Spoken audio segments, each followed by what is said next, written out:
We need some people like that. This is what a Jeff is. Anybody know Jeff? Yes. He said, I got 60,000 and ready to be released right now. We at your command. We know the times, we understand how it's urgent. It's time to take the kingdom. It's time to establish Jerusalem, the city of God, as a kingdom church community within the earth. We got 60,000 people. How do we deploy? This is what God is doing at this time, that He's raising up a global force, Sabrina. This is not just us here in this headquarters, us here in this location, but this is a global move that God is doing from city to city. He's raising up His army, and it's beginning with the Davids, it's beginning with the mighty men, but there are going to be convoys of people just beginning to be added to this army.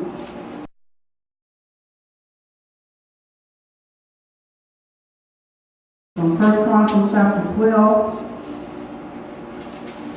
Where is this verse? Okay, verse 38. The verse before says that these guys were armed for battle with every kind of weapon of war. And so we got to have a full arsenal.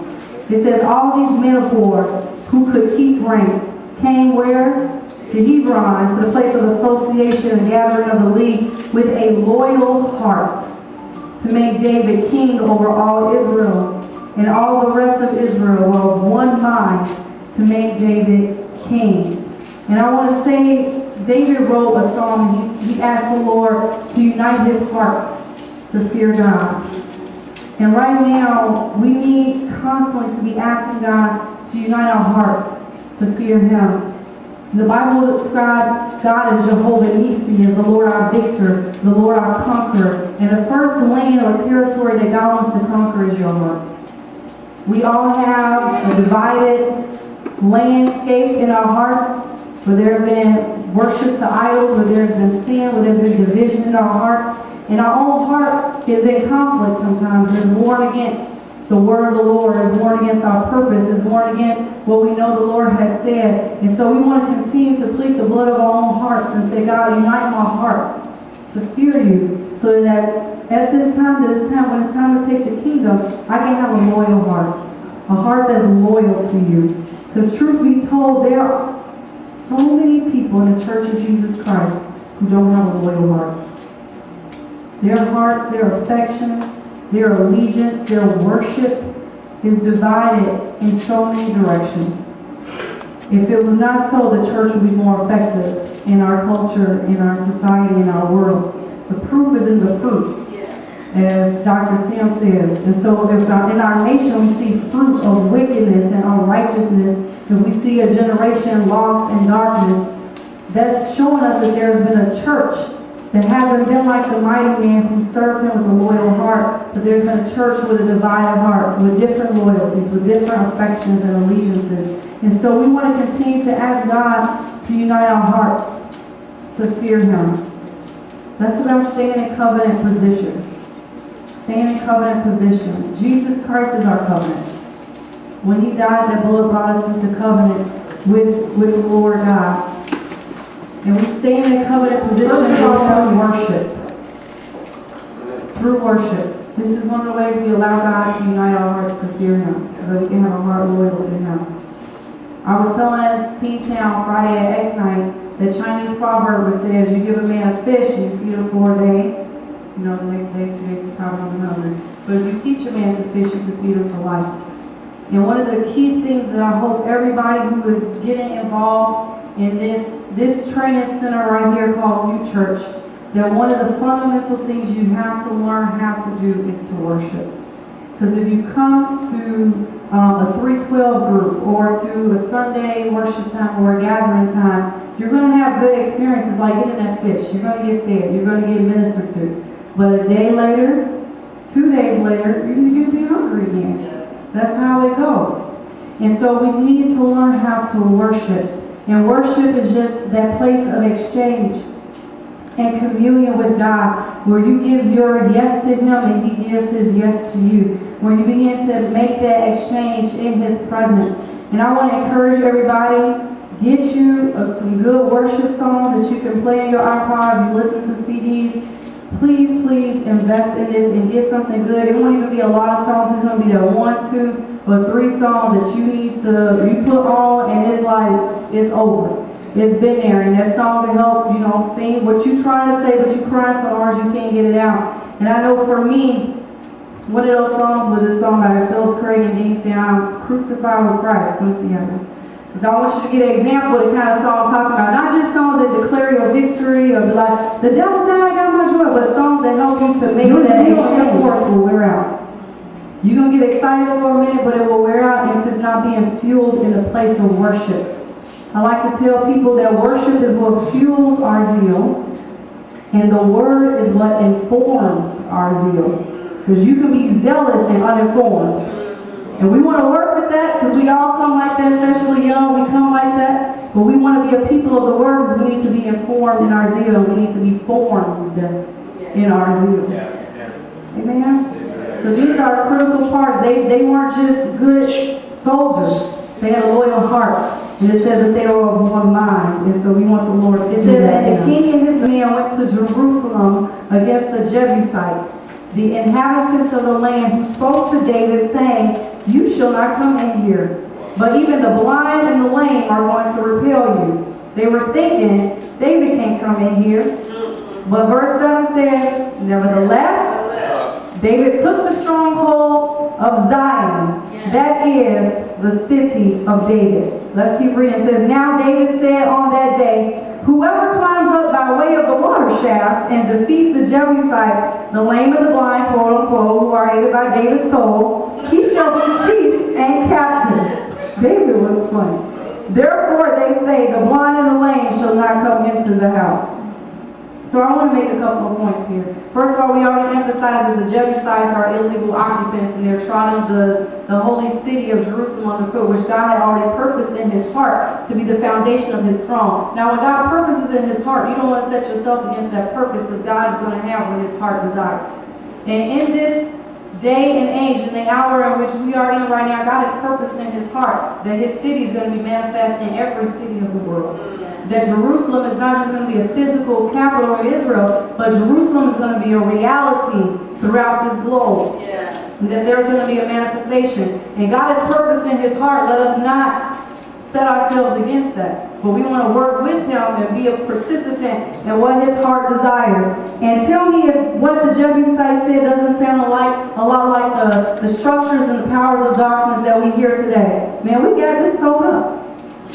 That's what darkness is saying. This sold up. We got this. You know, we got all the 7 mountains. We got education. We got government. We got arts and culture and entertainment. We have communication. We got fellowship online. We have religion shut down. There's one more. Economy. They struggle with that one. They might be the one. We thought we had it. You thought you had it. You thought you had all of it. But darkness is saying we got these mountains occupied. We got this hill in Jerusalem that actually is located on a physical mountain. So we got these mountains occupied.